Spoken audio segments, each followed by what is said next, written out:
오늘도 하나님을 예배하기 위해 이 새벽에 나오신 성도님들을 환영하고 축복합니다. 오늘 하나님이 우리에게 주시는 말씀은 로마서 3장 1절부터 20절까지의 말씀인데 9절부터 봉독하도록 하겠습니다. 그러면 어떠하냐? 우리는 나으냐? 결코 아니라. 유대인이나 헬라인이나 다 죄 아래 있다고 우리가 이미 선언하였느니라. 기록된 바 의인은 없나니 하나도 없으며 깨닫는 자도 없고 하나님을 찾는 자도 없고 다 치우쳐 함께 무익하게 되고 선을 행하는 자는 없나니 하나도 없도다. 그들의 목구멍은 열린 무덤이요 그 혀로는 속임을 일삼으며 그 입술에는 독사의 독이 있고 그 입에는 저주와 악독이 가득하고 그 발은 피 흘리는데 빠른지라. 파멸과 고생이 그 길에 있어 평강의 길을 알지 못하였고 그들의 눈앞에 하나님을 두려워함이 없느니라 함과 같으니라. 우리가 알거니와 무릇 율법이 말하는 바는 율법 아래에 있는 자들에게 말하는 것이니 이는 모든 입을 막고 온 세상으로 하나님의 심판 아래 있게 하려 함이라. 그러므로 율법의 행위로 그의 앞에 의롭다 하심을 얻을 육체가 없나니 율법으로는 죄를 깨달음이니라. 아멘. 여러분들은 그리스도인으로서 어떤 삶을 살아가고 계십니까? 믿음을 지키기 위해 매일 성경 읽기 또는 기도하기, 큐티하기, 또 예배를 통해 하나님이 기뻐하시는 삶을 살기 위해 또 믿음을 지키기 위해 많은 노력을 하며 살아가고 계시리라 생각합니다. 특히 말씀 묵상과 기도 생활은 신앙생활의 기본으로 매일 완벽하게 하지 못해도 이것을 통해 하나님과 함께 교제하기를 힘쓰며 살아가는 것 같습니다. 그렇다면 그리스도인으로서 밖에서 보이는 모습들은 어떤가요? 교회를 벗어난 가정에서 또는 내가 속한 사회에서도 동일하게 그리스도인의 모습을 유지하고 계신가요? 우리가 교회에서는 머무는 시간이 길지 않기도 하고 교회에 온 가장 큰 목적이 하나님을 예배하기 위함이기에 모두가 같이 찬양하고 함께 예배하며 말씀을 듣고 또 그 말씀을 나누기에 그리스도인의 모습을 교회에서는 충분히 볼 수 있습니다. 그런데 이런 모습들을 가정과 사회에서도 충분히 나타내고 있는지 궁금합니다. 우리는 종종 사회에서 상식 이하의 사람들을 만날 때가 있는데 알고 보니 어느 교회의 장로, 권사, 집사라는 것을 알게 될 때가 있습니다. 전혀 크리스천 같지 않은데 장로라고 했을 때, 권사라고 했을 때 가끔 그런 분들을 만나게 되면 같은 크리스천이라는 것이 부끄러울 때가 있습니다.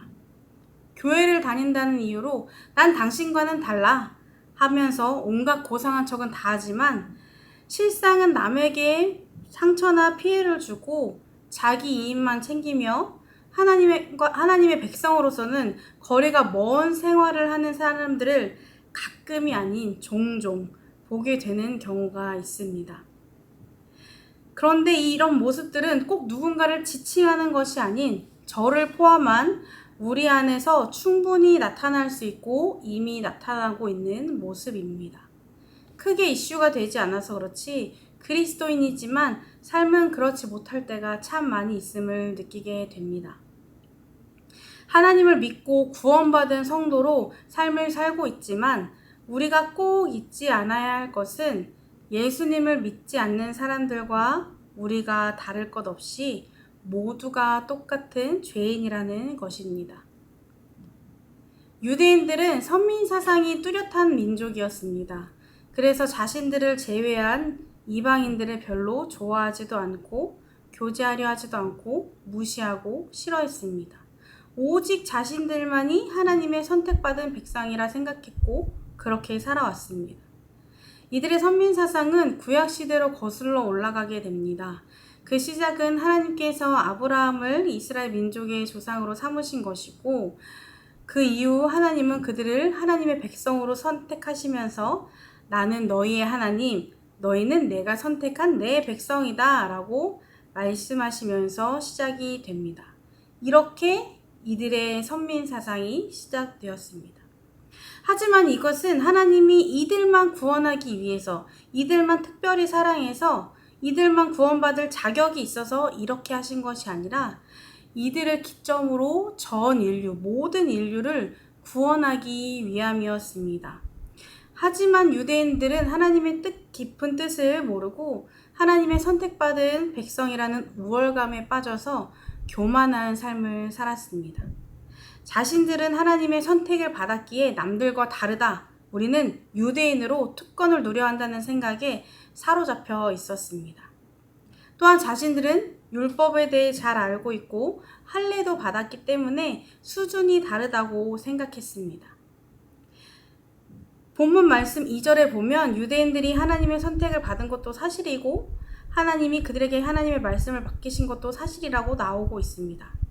그러나 그렇다고 해서 그들의 삶이 차원이 달라지는 것은 아닙니다. 다른 이들과 다른 삶을 사는 것이 아닙니다. 왜냐하면 모두가 죄 아래 있는 죄인이기 때문입니다. 본문 9절 말씀에 그러면 어떠하냐? 우리는 나으냐? 결코 아니라 유대인이나 헬라인이나 다 죄 아래 있다고 우리가 이미 선언하였느니라 라고 말씀하고 있습니다. 그들이 먼저 받은 율법은 과시하라고 주신 것이 아닌 율법을 통해 자신의 잘못된 모습을 반성하고 하나님의 백성으로 더 거룩한 삶을 살기 위한 것이었습니다. 하나님의 선택을 받은 것도 그들만 특별해서가 아닌 앞에서도 말씀드린 것처럼 모든 인류를 구원하기 위한 하나님의 큰 계획 중 하나였습니다.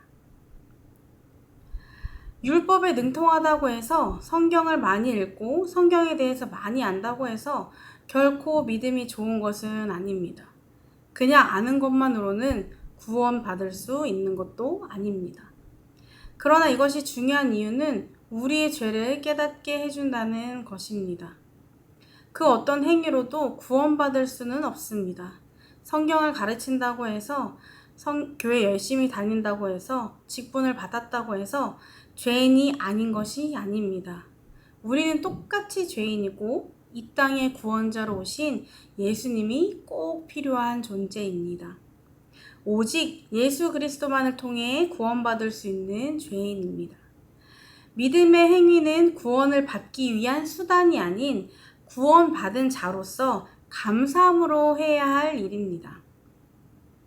믿음의 교만함을 버리고 말씀 앞에 서서 현재 그리스도인으로서 하나님께 구원받은 백성으로서 어떤 삶을 살아가고 있는지 늘 돌아보시길 바랍니다. 스스로 정죄하기 위함이 아닌 말씀 안에서 올바르게 가고 있는지를 점검하기 위함입니다. 우리는 각자 살아가는 환경이 다를 뿐 죄인으로는 다 똑같은 위치에 있습니다. 다른 것 같지만 다르지 않습니다. 또한 다른 사람들보다 먼저 하나님을 만났고 구원받았다고 우리가 특별한 것이 아닙니다. 구원은 모두에게 열려있고 지금도 일어나고 있는 역사입니다. 그렇기에 모두가 특별하고 귀한 존재입니다. 단지 우리는 조금 더 먼저 예수님을 만난 것 뿐입니다. 이것에 감사하며 먼저 구원받은 성도로서 교만하지 않고 믿음의 본을 보이는 삶이 되길 소망합니다. 그리스도인답게 신실하신 하나님의 거룩한 백성답게 겸손하게 살아가는 성도님들이 되시길 주님의 이름으로 축복합니다. 기도하겠습니다. 한없는 은혜와 놀라운 사랑으로 우리를 구원해 주신 주님, 오늘도 그 구원의 은혜를 기억하며 살아가길 소망합니다. 믿음의 교만함에 빠지지 않길 원합니다. 우리의 구원은 전적인 하나님의 은혜이며 우리가 무언가를 잘해서 특별해서 받은 것이 아님을 늘 기억하게 하여 주시옵소서. 영적 우월감에 빠져 다른 사람들을 함부로 판단하고 정죄하는 것이 아닌 나보다 남을 낮게 여기며 겸손하고 또 겸손함으로 주님 앞에 엎드리는 우리의 삶이 되게 하여 주옵소서. 예수님의 이름으로 기도드립니다. 아멘. 이 시간 두 가지 기도 제목을 놓고 함께 기도하겠습니다. 먼저 영적 우월감에 빠지지 않고 모두가 똑같이 예수님이 필요한 존재임을 잊지 않도록, 두 번째로 우리의 구원은 전적으로 하나님의 은혜임을 늘 잊지 않고 살아가도록 이 시간 함께 기도하시겠습니다.